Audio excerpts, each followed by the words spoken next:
My name's Kyle. I'm here to interview Mike. Mike, nice to meet you. Hey, nice to meet you. Mike is I didn't catch your whole title. My title technically is Director of Pub Brewing Operations, but I'm the head brewer of both the pubs. So I'm primarily the head brewer of Greensboro, but I'm also over the Raleigh pub as well. So you make the beer. I make the beer. You make the beer. I make the recipes that make the beer. I order the grain that makes the beer. And then you get your employees to actually brew the beer. Schedule the production that makes the beer. Yes, I mean for a brew pub we're a fairly large operation, so it takes more than just me to pull it off. Okay. For sure. Well, let's drink some of this beer. All right. Well, why don't we start with North German Pilsner, our Springfest Pils. Excellent. Give me. You want to give our viewers a little bit of a rundown on the style? The style is a very traditional North German Pilsner, meaning that it is a slightly hoppier than like a Bohemian or traditional Bavarian Pilsner. It is from the northern region, so it is a little bit more hop forward and a little bit more crispy. Excellent. And from what I've been told, talking to a couple of Germans I know, it's fairly close to traditional German. It's primarily Pilsner malt. It's fermented on Fermentis 3470 Weihenstephanie's. So that's what I make my Pilsner with. it's a great yeast. Great I yeast, mean, yeah. that Fermentis yeast works really, really well. Oh, that's delicious. Yeah, it's come together really well for us. It's part of our whole lager series. So we do what we call a Fest lager series. So every season we have a different lager. So this is our Springfest. Okay. Summerfest is a Dortmunder export. Okay. So Summerfest, Dortmunder. Then we do an Autumnfest, which is a Vienna style lager, and then we do our Winterfest, which is a Munich Dunkel. So we run them. Where's the Baltic Porter? Yeah. We run them exactly to season 2, not like putting pumpkin beers out in July. This beer came out on March 21st. It will go away June 21st. June 21st, the Dortmunder will come on, and it will run until the fall equinox. Well, that's kind of interesting logistically. I mean, what if you had beer left over? We do a really good job of or I should say I do a very good job of making sure that beer lasts exactly as long as it's supposed to and not much longer. Okay. So I'm a numbers guy, so I crunch numbers all the time. So. Well, speaking of numbers, you mind sharing with us? I imagine it's just all Pilsner malt. It's primarily Pilsner malt. Put me on the spot there. I've got a lot of recipes. There's a little bit of Carahel in here, just a little bit for a tiny bit of color. This is going to be RAR Premium Pils. So this is a RAR Premium Pils malt. About 50%, or not 50%, about 40% of the grain bill. The other 40% of the other half of the Pils grain bill with that would be Bohemian Pils from Bayerman. So it's floor malted Bohemian. It's floor malted Bohemian, and then the other part of it is RAR Premium Pils. And then we have a little bit of acidulated in there and a little bit of Carahel and maybe a couple other little things in there as well. Now, for those that don't know about grain, RAR is an American maltster. Bayerman is a German maltster. And their floor malted Bohemian's delicious. Carahel is a Crystal 10, basically. Or 8. It's pretty light, yeah. Right. Yeah. It's on the lighter side. Now, the acidulated malt, you add that specifically to lower the mash pH, correct? We're adjusting a little bit with that, correct? Okay. Yeah. All we're doing in Greensboro, our water is very similar to the Triangle area, and we have to buffer just a little bit. Right. So we need to lower just a hair, so we'll use a little bit. With that lower mash pH, you get a drier, crisper beer. It makes everything work better. Okay. It makes the enzymes work better. We get a little bit better sugar content on the tail end. Everything seems to come together better if you get your pH right. Mash pH is super important. It's as important as your strike temp. Right. Yeah. I agree. I mean, it's that important. You have to have that dialed in. And this beer, we don't use a whole lot of salt in. So primarily, I think we give it a little bit of lactic and we give it a little bit of acidulated malt, and that's about it. Okay. I have found, at least for Durham's water, I generally have to add a little calcium as well. Depending on what we would brew, we would add some calcium chloride or some calcium sulfate. Right. This beer in particular, especially almost all of our Fest series, we really like to kind of highlight our water.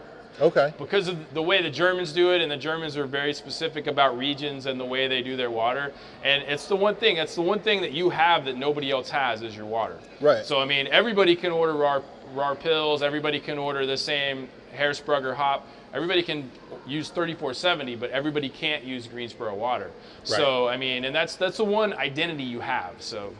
I mean, when it comes down to, I'm not trying to say it's a simple beer. It's a very difficult beer to make, but the ingredients are simple. I mean, it comes down to technique and water. Well, the thing is, when it really comes down to it, lighter beers are the most difficult. Yeah.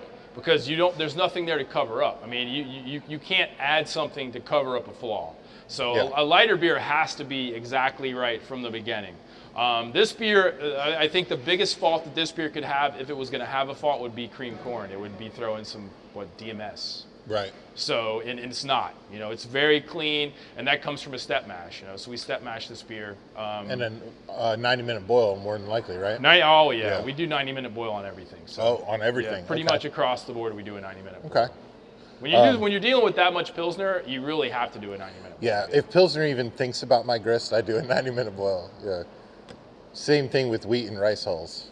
Too many stuck mashes. We found we don't use a whole lot of rice hulls at all.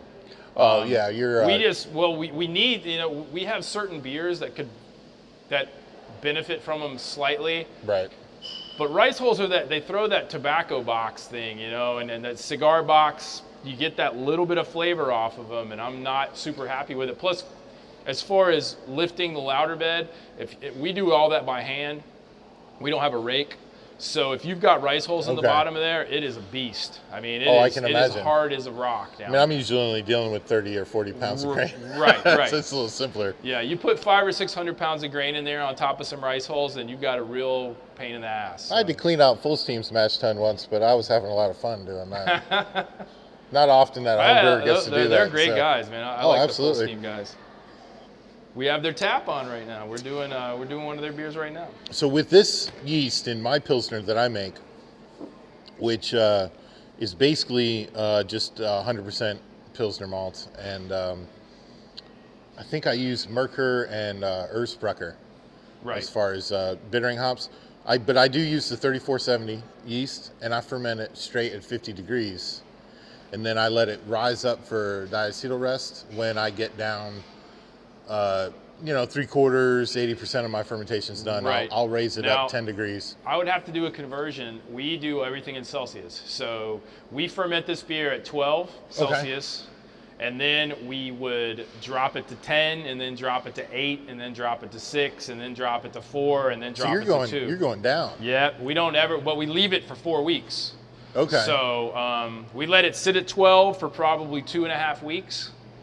And then we just slowly go down with it. That's interesting. Yeah, we don't have any problem locking up any diacetyl or anything else. No, I don't taste any at all. Yeah, it turns out to be, and this is the way we do all of our Fest beers are all 3470.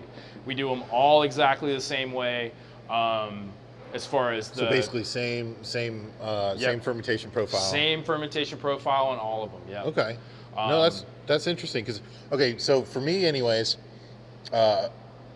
I have a high threshold for diacetyl, so I can't taste it unless it's like.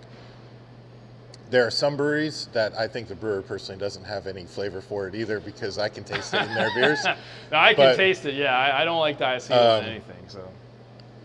But so I'm kind of paranoid about it, and I've always understood that you should raise your temperature 10 degrees towards the end, but you guys don't do that. But there's nope. I can't taste any diacetyl in here at all.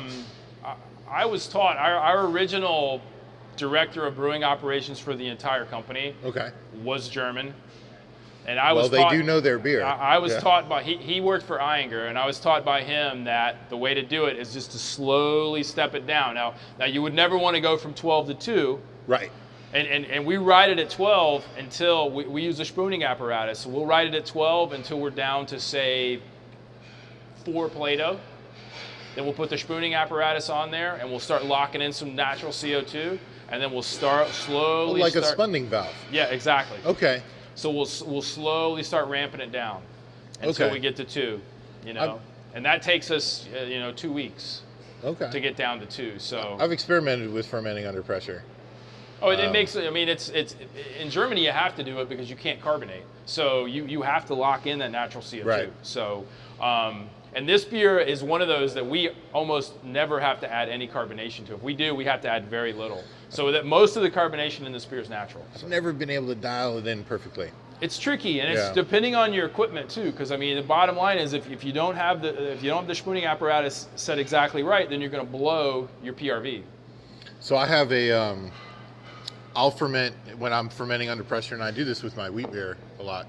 Is I'll ferment it in a half-barrel keg, and I put a automatic pressure relief valve on the end, and it's got a gauge, and I'll set that.